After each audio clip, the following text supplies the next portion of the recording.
I never thought a normal evening could turn into something I'd remember forever. It was just another long day.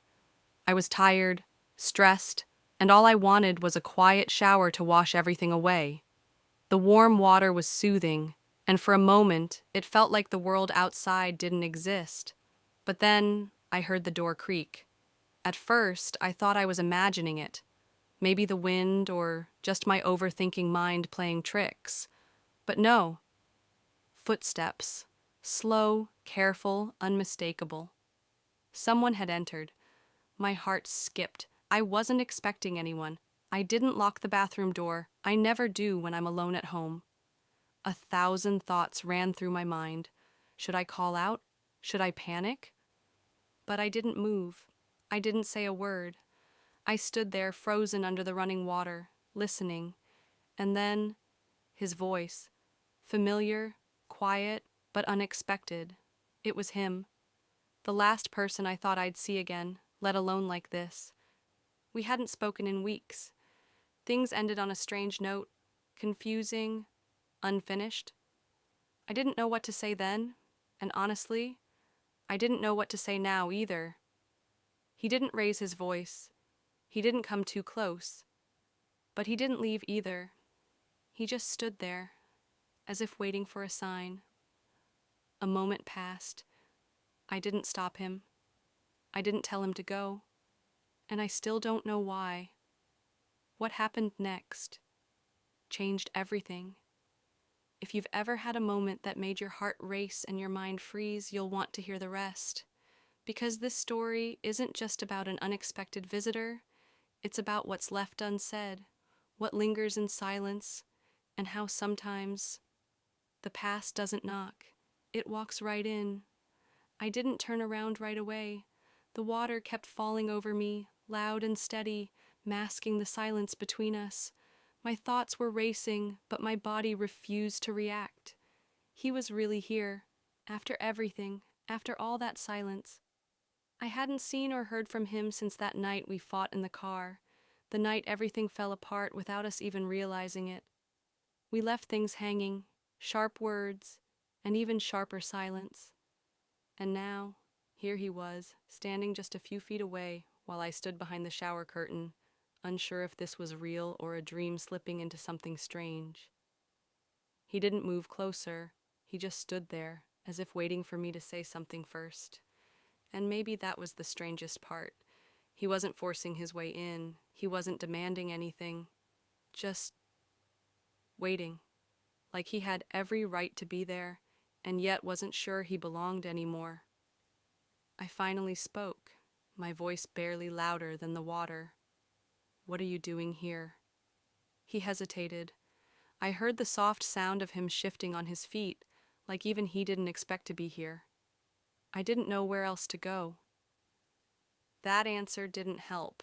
In fact, it only made the air feel heavier. What did he mean? What had happened since we last spoke?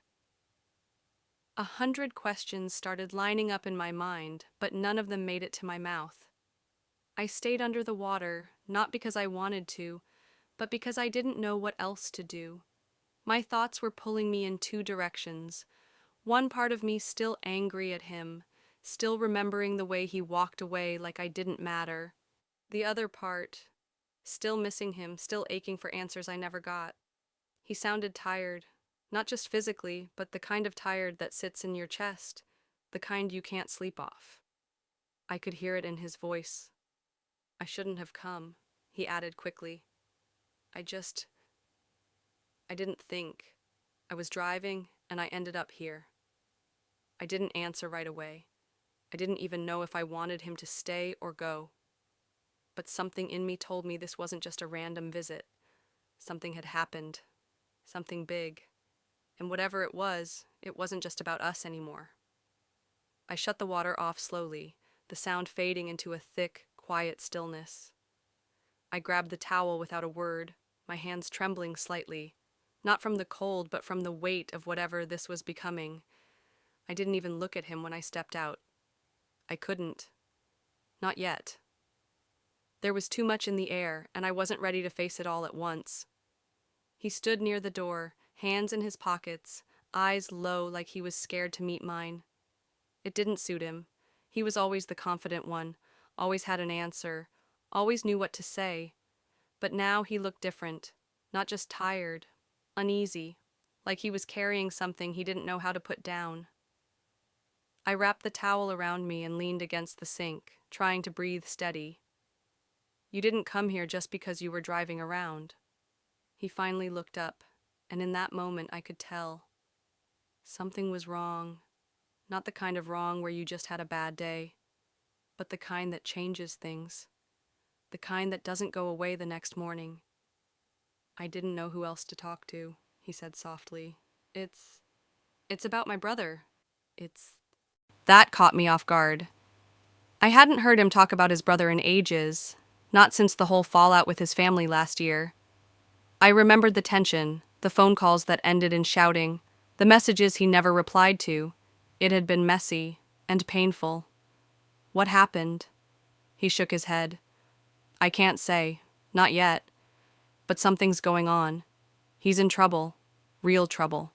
And now I think I'm in it too. My stomach dropped. It wasn't just about us anymore. There was something deeper happening here. Something darker. And for him to come to me, of all people, after everything we went through, it meant he had nowhere else. You said you didn't think that you ended up here by accident, I said, narrowing my eyes slightly. But you don't believe in accidents. He paused, then gave a small nod. I needed someone I could trust. The room felt smaller now, like the walls were listening. And in that quiet, I realized something. This wasn't just about a broken relationship. This was bigger. And whatever it was, it had already started pulling us both into something we couldn't ignore. I stared at him, trying to read between the lines, but his face gave nothing away. The tension in the room was so thick I felt like I could reach out and grab it. My heart was pounding, not just because of what he said, but because of everything unsaid. His brother was in trouble. He was involved somehow, and now he was here, looking for safety, or maybe a way out. What kind of trouble? I asked, my voice low. He glanced toward the window, like he expected someone to be standing there, watching. It's not just family stuff anymore. It's deeper, messier. There's money missing, people asking questions, and someone following me. I didn't want to believe it at first, but now... He trailed off, rubbing the back of his neck like he was trying to shake off the weight of it all. The room suddenly felt colder. I stepped back, letting the words sink in. This wasn't just drama or bad choices. This was danger. Real danger. You think someone followed you here? I don't know, he said quickly, almost too quickly. Maybe. I parked 2 blocks away. I took a different street just in case. Just in case. The way he said it made my skin crawl. He wasn't being paranoid. He was scared, and I'd never seen him scared before. I moved toward the window and peeked through the blinds. Nothing but streetlights and shadows, but I couldn't shake the feeling that something or someone was out there, watching, waiting.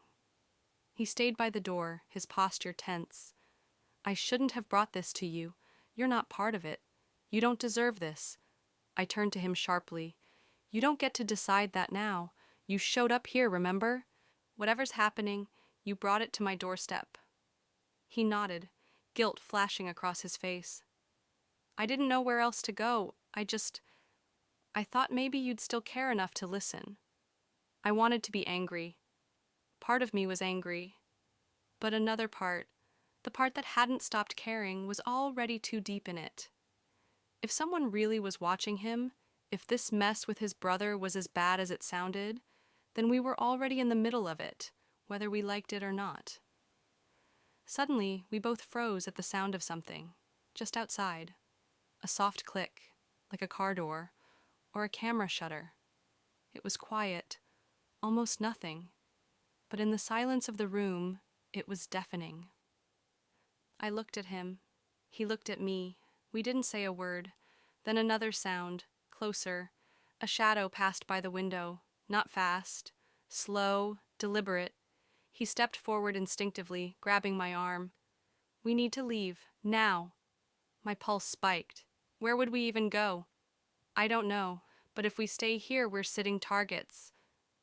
The walls that once felt familiar now felt like a trap, and outside something was moving, closer and closer. The past had followed him here, and it wasn't leaving without something. Or someone. We didn't wait. He grabbed his jacket from the chair. I slipped on the first clothes I could find, and within seconds we were heading toward the back door. I flicked the light off in the hallway, heart pounding so hard I could barely hear anything else. Every sound, the creak of the floorboards, the distant car engine, the buzz of a street lamp, felt sharper, more threatening. He kept glancing over his shoulder as we moved. "They don't want money," he said suddenly, his voice low, urgent. That's what I thought at first, but it's not that simple. I stopped in my tracks. What do they want then? He looked at me, eyes dark, something unreadable behind them. They want the drive. For a second I didn't understand. What drive? He hesitated, then pulled a small black USB from his pocket. This. I stared at it, confusion mixing with dread. That's what they're after? He nodded. It has files, documents, videos, names, things my brother collected before he vanished. I didn't even know he was involved in anything shady until it was too late. But this, whatever's on here, it's the reason he disappeared. And now they think I have the rest of it. A sick feeling settled in my stomach. Everything suddenly felt even bigger, more dangerous. This wasn't just about family drama or missing money. It was about proof, evidence, and the kind of people who'd do anything to keep it buried. We stepped outside into the cold night. The street looked empty, but I couldn't shake the feeling that we weren't alone. The kind of silence that filled the air wasn't natural. It was the kind that follows you, that watches. He gripped my wrist, gentle but firm. We need to get to someone who can help, someone who'll know what to do with this. Who? I asked. But before he could answer, the headlights flashed. A car, previously parked dark, lit up down the block and began to crawl forward. Not fast, not slow, just enough to send a message. They found us, he whispered. We ducked behind a hedge, heartbeats in sync with the rising panic. My mind raced. The drive, his brother, and now them. Whoever they were close, closer than ever. He looked at me, jaw clenched. There's something else I didn't tell you. Now wasn't the time, but his tone made it impossible to ignore. What? I asked, breath catching. My brother, he's not missing. I got a message from him. Yesterday. He's alive, but they're using him. The ground felt like it shifted under me. Everything changed in that moment. We weren't just running anymore. We were being pulled into something far bigger than either of us had realized. His brother was alive, and if they had him, then the drive wasn't just leverage, it was a trap. And we had just walked straight into it. We didn't have time to think. The car was getting closer, and the quiet hum of its engine felt like a warning. He pulled me into the alley behind the house, our footsteps quick and silent. I could feel the tension building in my chest like a knot that wouldn't loosen. He clutched the USB drive like it was the only thing keeping his brother alive. We reached the end of the alley and spotted an old van parked near the dumpster. No lights, no movement, just stillness. It's him, he whispered. My brother. He said he'd send someone tonight if it was safe. I stared at the van. How do you know it's not them? He hesitated, eyes scanning the shadows. Then slowly, the back door of the van opened. A man stepped out, dirty jacket, hood up, face hidden, but familiar somehow. He stepped into the light just enough for us to see his face. It was his brother. He looked thinner, tired, but alive. "Give it to me," he said, voice low and serious. "We don't have much time." He handed him the drive without a word. The tension between them was thick, but there was no time to fix anything now. "They're following us," he added. His brother nodded. "I know, but I'm not here alone." Suddenly, more figures stepped out of the shadows, not threatening, calm. One flashed a badge, an undercover agent. It hit me like a wave. His brother wasn't running from the danger, he was working inside it. "They think I turned," his brother said, "but I've been feeding the agency information. This drive, it completes everything. Names, routes, accounts. It ends tonight." Before we could respond, screeching tires broke the moment. The black car had spotted us. Shouts echoed. Gunmetal flashes caught the light. The agent stepped forward. Chaos broke out, yelling a few quick shots, then silence. It was over in seconds. The men in the car were taken. The danger that had haunted us, followed us, nearly consumed us, gone. We stood in the alley, breathing hard, trying to understand what had just happened. Relief settled in, slow and heavy. But just as we turned to leave, one of the agents stopped us. "Where's the second drive?" he asked. We froze. "There's only one," his brother said. The agent didn't blink. "We found part 2 encrypted in his name. If it's missing, this isn't over." And just like that, the truth shifted again. For a long second, no one said anything. The air was still heavy from what just happened, but the mention of a second drive changed everything again. He turned to his brother, eyes full of disbelief. "You didn't tell me there was more." His brother looked down, guilt creeping into his face. "I wasn't sure you could handle knowing everything. I thought if you gave them the first part, it would be enough to shut it all down." The agent stepped closer, calm but firm. "Without the second drive, key evidence is missing. It's the only way to take down the people at the top. We need it." I could see the weight of it all pressing down on both of them. Secrets, betrayal, guilt, none of it easy to carry. But he finally nodded. "Then we finish this." Turns out the second drive was hidden in a safety deposit box his brother had set up months ago under a fake name. He never planned to use it unless things got completely out of control. Tonight had proved they were far past that point. By morning, everything was in motion. The agency took both drives. Arrests started. Quiet ones, behind the scenes, the kind that changed things without ever making headlines. His brother went into protection, a new identity, new city, new life. And just like that, he was gone again. But this time, on his own terms. We walked home in silence. No sirens, no shadows, just the soft buzz of streetlights as the sky started to lighten.